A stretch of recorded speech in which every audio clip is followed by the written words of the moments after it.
끝까지 경청해 주셔서 고맙습니다.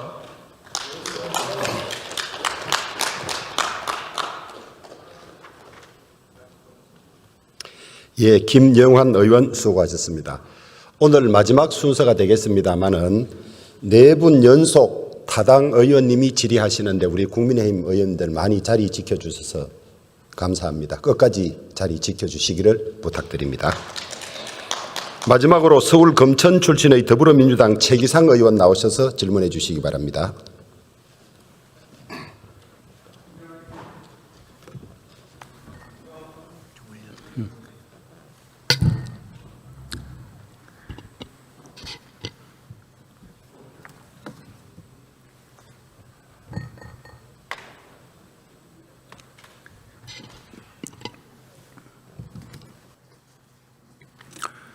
존경하는 주호영 부의장님, 그리고 동료 의원 여러분, 서울 금천구 출신 최기상 의원입니다.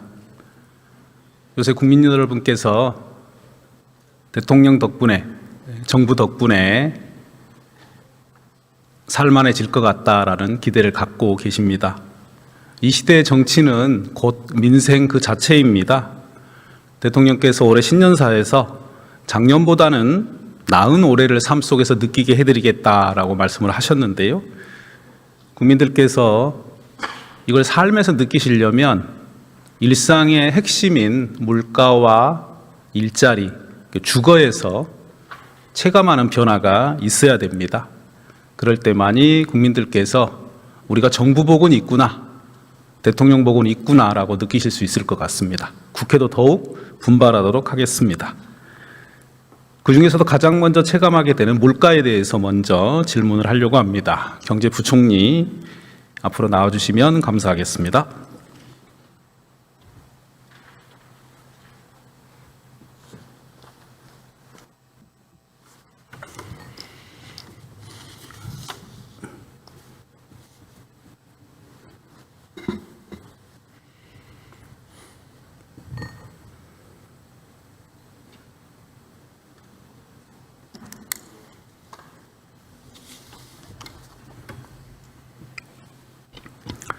부총리님, 네네. 수고가 정말 많으십니다. 네, 감사합니다. 그럼에도 우리 세종의 사무관이 안타까운 일이 있어서 우리 공직자들이 안전하고 건강하게 일할 수 있도록 또 챙겨봐 주시길 부탁드립니다. 네, 그렇게 하겠습니다. 올해 재경부의 민생 경제국이 신설됐습니다. 네네. 그리고 또 대통령께서 장바구니 물가에 대한 중요성 얘기하셨고요. 네. 이번에도 물가 관리 TF 검토해라라고 지시도 하셨습니다. 네. 최근에 어떻게 준비하고 계십니까?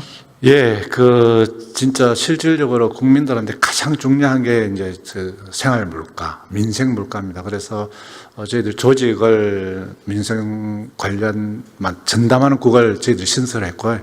또 대통령께서 이게 보통 이렇게 대응해서는 안 된다. 아주 확실하게 좀 대응하라고 말씀하셔가지고 제가 그 관계부처하고 해서 지금부터 하여튼 품목별 하나하나 이렇게 좀 대응을 하고 있고 유통 과정이라든지 또는 정부가 또 이렇게 일일이 또 이렇게 보지 못하는 아주 세밀한 부분까지도 이렇게 해서 물가를 저희들 잡을 수 있도록 최선을 노력을 다하도록 하겠습니다.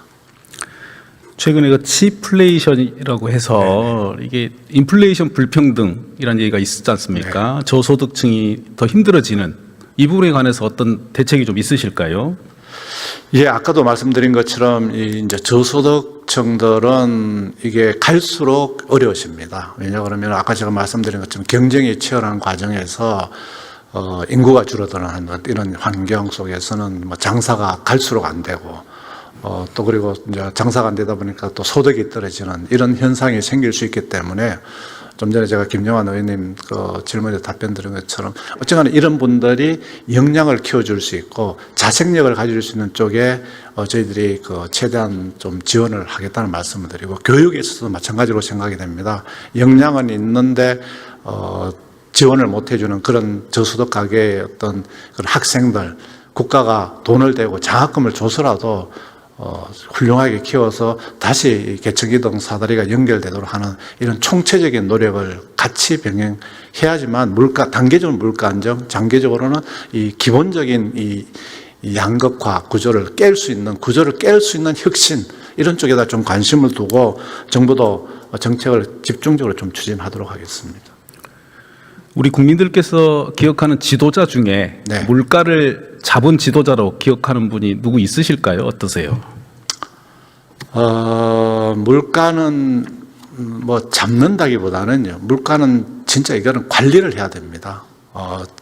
이게 물가를 잡으려고 하면은 여러 가지로 하여튼 이게 쫓아가는 개념이고, 저희들은 선제적으로 좀 물가를 잡기 위해서 예를 들어서 기후변화 때문에 생길 수 있는 농산물의 어떤 생산량 저하에 따른 물가 부족, 이런 부분은 이 물가를 잡는다고 잡아지지 않습니다. 그래서 관리, 선제적인 매니지먼트를 통해서, 그래서 스마트 팜을 통해서 생산량을 안정적으로 한다든지, 또 바닷가가 요즘은 기후변화 때문에 수온이 올라가서 물고기가 양식이 안 됩니다. 이러면은 육지에서 스마트 피쉬를 통해서 한다든지, 이런 구조적인 현상을 잡는 쪽으로 가야지만 물가가 잡히지, 물가를 과거 방식으로서는 안 된다 하는 그런 인식을 가지고 총체적으로 물가 관리, 그러면서도 또 그 과정에서 국가 경쟁력 제고가 될 수 있는 이 구조적인 혁신까지도 포함해서 저희들이 정책을 추진할 계획으로 있습니다.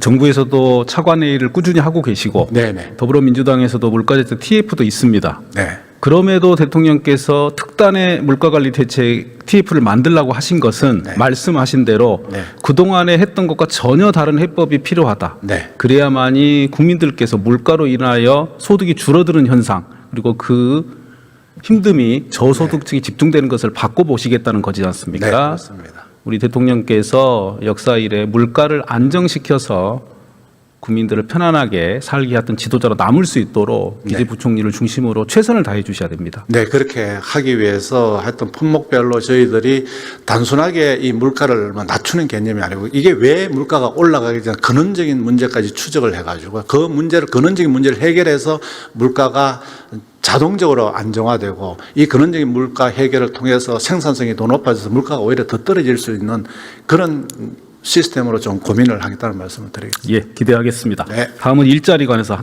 잠시 여쭤보죠. 네. 최근에 현대자동차에서 아틀라스 관련한 얘기도 있었고요. 네. 누구나 다 이해하듯이 AI 발달로 인해 일자리가 줄어들 것 같다. 네. 근데 이 부분은 화이트 칼라에서부터 제조업까지 예외가 없을 것 같다. 그래서 결국 조만간 일자리 대공황이 일어나는 거 아니냐는 우려가 큽니다. 이에 대해서 범정부적으로 미래 20, 30년 후를 내다보면서 준비를 해야 될 것 같아요. 네. 어떤 보관을 갖고 계세요? 예, 지금 의원님 말씀하시는 그런 이 AI 대전환 또는 디지털 대전환에 따라서 앞으로는 일자리라든지 고용이 이슈가 됩니다. 그래서 중장기적으로 저희들이 그 고용 대책을 세우고 있고, 지금 아틀라스 같은 경우 제가 좀 설명을 드리면은요. 어차피 지금 이제 미래는 아틀라스를 도입을 하는데, 이렇게 되면은 지금은 그 사람들이 일을 한 경우는 뭐 하루에 8시간 이렇게 한다 그러면 8시간밖에 못 하는데, 이 이제 로봇을 아틀라스를 투입하게 되면 24시간 가게 됩니다. 그러면 사람들은 어떻게 하냐 하면은 이 8시간 일하는 사람들이 3교대를 통해 가지고 이 로봇이 제대로 일을 할 수 있는 그 수리를 해준다든지, 무슨 문제가 생기면 교정을 한다든지 충전을 한다든지 이런 관리가 필요하기 때문에 저는 이런 겁니다. 아틀라스를 도입하더라도 기존의 고용은 수용을 한다. 다만 그걸 어떻게 할, 비용은 생산성 정대로, 이 로봇을 통한 생산성 정대로 8시간 일하던 걸 24시간 양도 늘리고 퀄리티도 높여준다면 충분히 고용을 더 확보하는 걸 떠나서 더 유지를 할 수가 있고 더 확대도 할 수 있고 급여도 더 올려줄 수 있는 이런 식 스킴을 저희들이 고민해서, 지금 그 우리 근로자들이 걱정하는 기계가 도입됨으로써, 로봇이 도입됨으로써 내가 일자리를 잃는 게 아니고 내가 일을 하지 않고 나는 생각을 하게 되고 로봇이 일 잘하는 거 감독을 하는, 그러면서 편해지고 그리고 소득은 더 늘어나고 일자리는 더 많아지는 이런 식 전환이 될 수 있도록 한국이 선제적으로 좀 대응하겠다는 말씀을 드리겠습니다. 네, 좋은 일자리를 만들기 위해서는 온 나라가 힘을 모아야 한다, 이런 얘기가 있습니다. 네. 이 일을 제일 잘하실 것 같은 국무총리를 모시고 잠깐 더 얘기를 나눠보겠습니다. 네.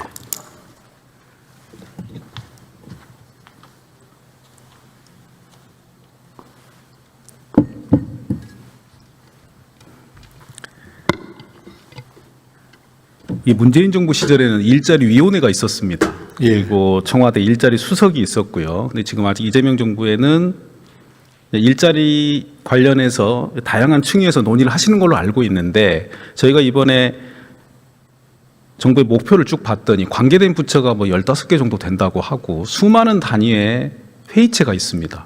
그래서 이 부분을 근데 우리 총리나 대통령께서 충분히 장악하고 끌고 가시는지에 대한 걱정이 좀 돼서 어떠신지 일단 우선 여쭙습니다.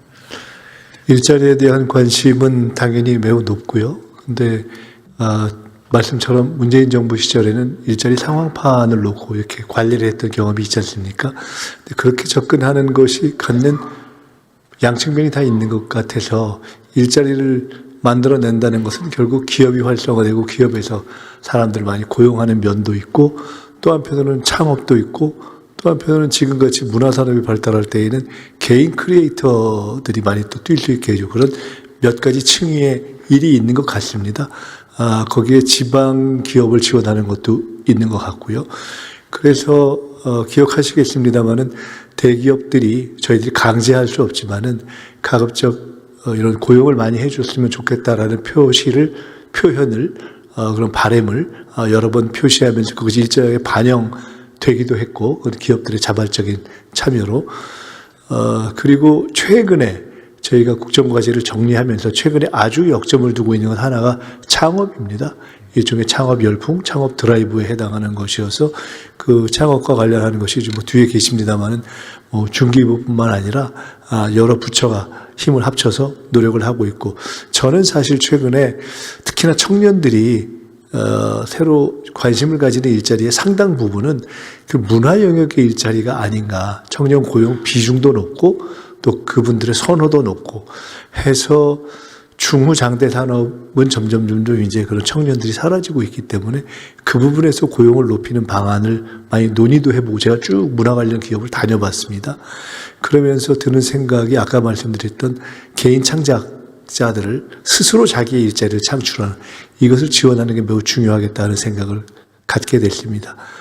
당연히 아까 말씀처럼 일자리 창출 정도가 더 높는 그러니까 대기업보다도 오히려 중소기업들이 그런데 그런 지방 중소기업들을 지원하는 이 네 가지를 제가 좀 반복적으로 말씀드려서 죄송합니다만은 그런 방향으로 하고 있고요.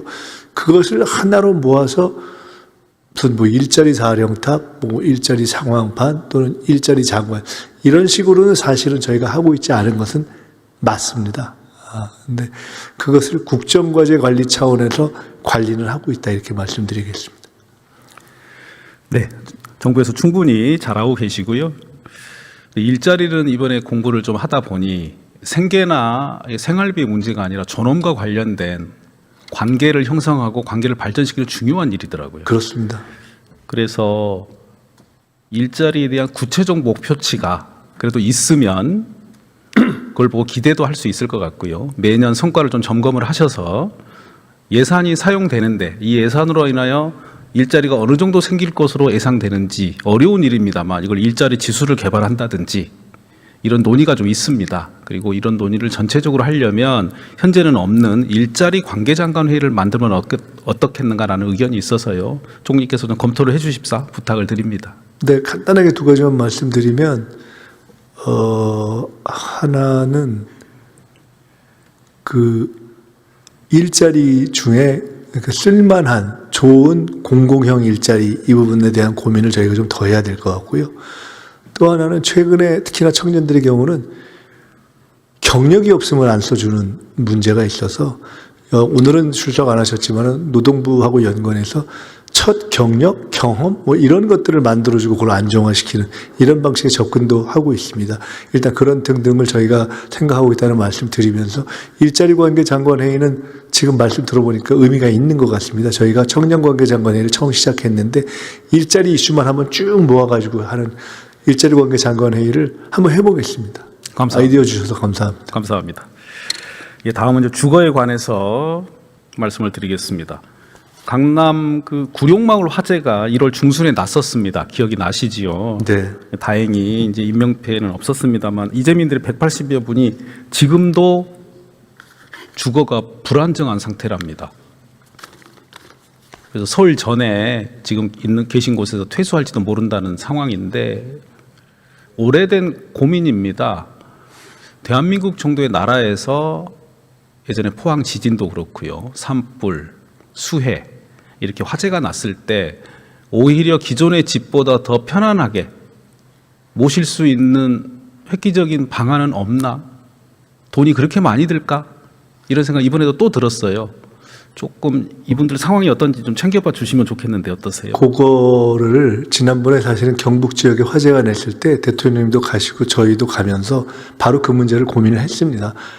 차제에 이렇게 좀 죄송하지만 화재가 났을 때 임시대피시설로 옮기셨을 때 최근에는 이렇게 집 짓는 기술이 많이 발전했지 않습니까? 그래서 그것을 조금 더 근사하게 제대로 이렇게 좀 모여서 이렇게 거주하실 수 있는 그런 공간을 만들어내면 그분들에게도 좋고 지역의 일정한 경제에도 도움이 되지 않을까라는 생각도 해봤습니다. 그리고 비교적 빠른 시간에는 할 수도 있고, 근데 그것이 몇 가지 문제가 있더라고요. 본인들이 이렇게 희망을 해야 되고 본인들이 원하는 주거 형태가 있고 본인들이 사시던 지역, 그러니까 뭐 예를 들어 논이라든가 이런 것과 연관되어 있는 곳에서 다시 이렇게 집을 그냥 그 거처를 다시 회복하려는 이런 생각도 있으시고 해서 그런 것이 꼭 아이디어로 바로 되지는 않는다 하는 것을 저희가 느꼈고, 또 꽤 오랫동안 임시 거처에서 사시는 경우들이 있는데 그냥 뭐 보기에는 모양은 근사합니다만은 당사자들이 뭐 절대 편하진 않지 않으시겠습니까? 그래서 그런 문제들을 하여간 좀 제일 중요한 거는 이렇게 당사자들과 상의하면서 선호하시는 방법으로 풀어가는 게 좋겠다고 생각합니다. 예, 계속 잘 살펴주십시오. 감사합니다. 주거 문제에 관해서 최고 전문가이신 국토부 장관님과 잠깐 얘기 나누겠습니다.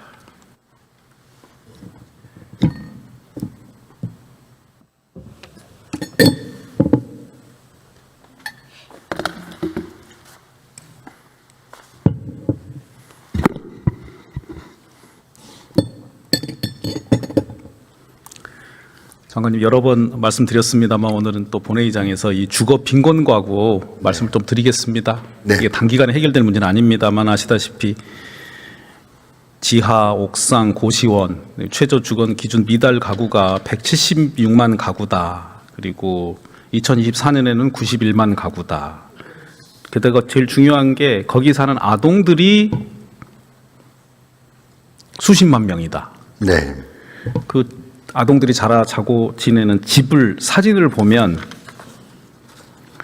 저희 공직에서 일하는 사람들이 이렇게 살아야 되나 싶을 정도로 속상하고 부끄럽고 그렇습니다. 네. 네. 장관님도 너무나 잘 알고 계시고 의지를 갖고 계십니다만 더 이상 미뤄서는 안 된다. 네. 이걸 미루는 것은 저는 죄다 이런 생각까지 듭니다. 계획을 어떻게 좀 세우실 수 있을까요? 어떠세요? 그러니까 현재 그 뭐 쪽방이나 옥탑방 이런 데 거주하는 주거 취약계층 문제에 대해서 그 심각성 거의 정확히 인식하고 있고요. 이 문제에 대해서 적극적으로 우리 공공임대로 이주하거나 또 이사할 때 이주비를 지원하는 또 보증금 같은 게 필요하다면 보증금을 지원하는 등의 어떤 대책을 좀 세워가고 있고요. 다만 이제 저희 상반기 중으로 좀 이렇게 아까 쪽방, 뭐 옥탑방, 또 고시원 이런 이렇게 대책도 중요하겠지만 전체적으로 우리 대한민국의 주거복지에 대한 로드맵을 좀 만들어야 되겠다. 그래서 현재 좀 준비를 하고 있고요. 올 상반기 중으로는 그런 전체적인 로드맵에 대해서 준비해서 발표할 예정으로 있습니다. 저 인간이 태어났을 때 어느 부모를 만나느냐가 사실 운과 불운 뭐 나눌 수 있습니다만 이 불운이 불행이 되지 않고 행복이 될 수 있는 방법은 국가가 정부가 나서주면 되거든요. 예. 미국 최고의 아동살인범은 가난이라 그랬고요. 한 사회의 영혼을 드러내는 것은 아이들을 대하는 방식을 보면 된다. 그리고 가난한 이들에게는 집이 보금자리가 아니라 흉기가 된다. 이게 재해를 입은 분들한테는 흉기로 작동한다는 거고요. 우리가 지금 아이들을 이런 거주시설에 있게 하고 학교에서는 잠을 자게 만들고 네. 사교육비의 액수에 따라서 대학이 진행되는 것으로 놔두는 한 우리 사회의 영혼을 어떻게 우리가 말할 수 있겠습니까? 네. 주무부처 장관님으로서 좀 특단의 대책을 세워주셨으면 좋겠는데요. 어떠세요? 예.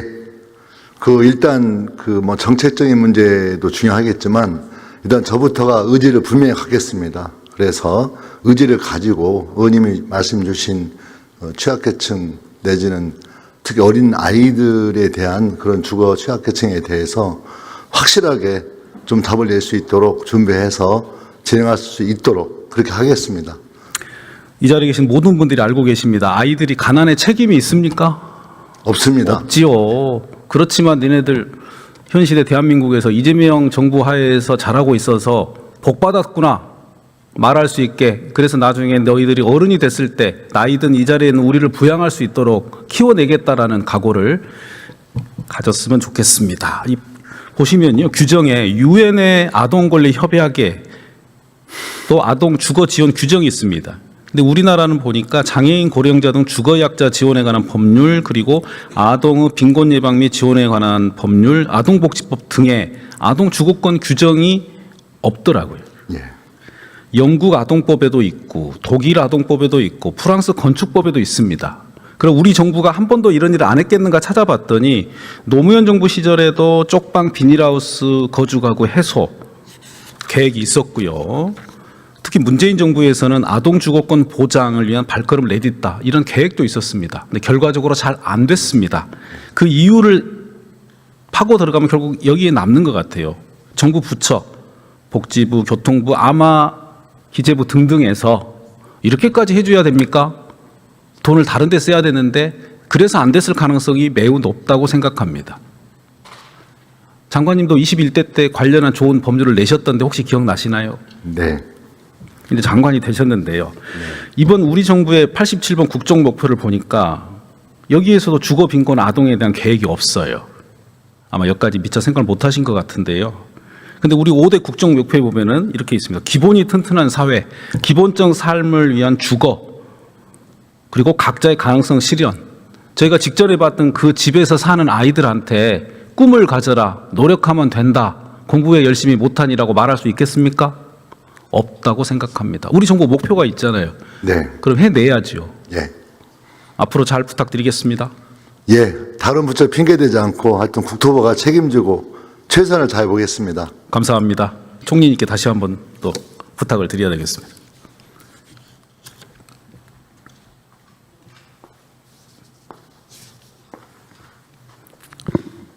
총리님도 방금 말씀드린 거 잘 챙겨봐 주실 거지요? 그렇게 하겠습니다. 지연된 정의는 정의가 아니다, 이런 말이 있습니다. 저는 생명은 시간으로 이루어져 있기 때문에 지금 이 시간 그 생명이 행복하지 않고 온전하지 않으면 문제가 크다고 생각합니다. 특히 우리 아이들. 지연된 행복 아닙니다. 미루지 말아 주시고요. 왜 안 됐을까 생각을 해보면 다음 보겠습니다. 어떤 사람이 물건을 자주 떨어뜨린대요. 꽉 안 지어서. 왜 그런가 봤더니 떨어뜨려도 된다고 생각은 안 하지만 절대로 떨어뜨리지 않아야 된다고는 생각을 안 한다네요. 그러니까 우리 장관님들과 국회의원들이 주거빈곤 아동을 한 명이라도 있으면 내가 공직자로 자격이 없다라고 생각을 한다면 했을 텐데 그렇게까지는 생각을 안 한다는 거지요. 이게 저는 하늘과 땅의 차이라고 생각합니다. 어떤 마음이 더 중요하다고 우리 총리님 말씀 한번 거들어 주세요. 최기상 의원님의 질의가 철학이 있기 때문에 늘 사실은 질의에 답변하러 나오면서 기대를 갖고 나옵니다. 지금 말씀 들으면서 얼마 전에 돌아가신 이해찬 총리께서 강조하신 성실, 저육실, 진실한 마음으로 지금 제기하신 문제들에 임해야 되겠다 하는 각오를 다졌습니다. 그렇게 하겠습니다. 잘 부탁드리겠습니다. 저도 열심히 돕겠습니다. 감사합니다.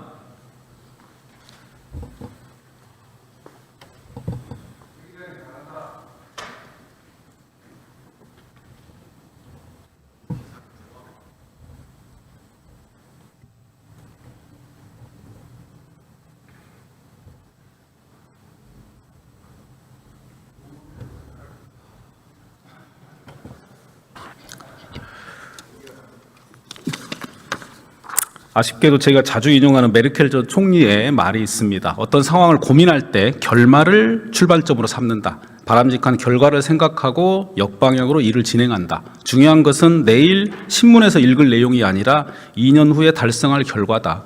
22대 국회의원인 저희가 임기를 종료할 때 제가 방금 말씀드린 주거빈권 아동이 얼마나 숫자가 줄고 교제폭력에 시달리는 여성의 숫자가 줄고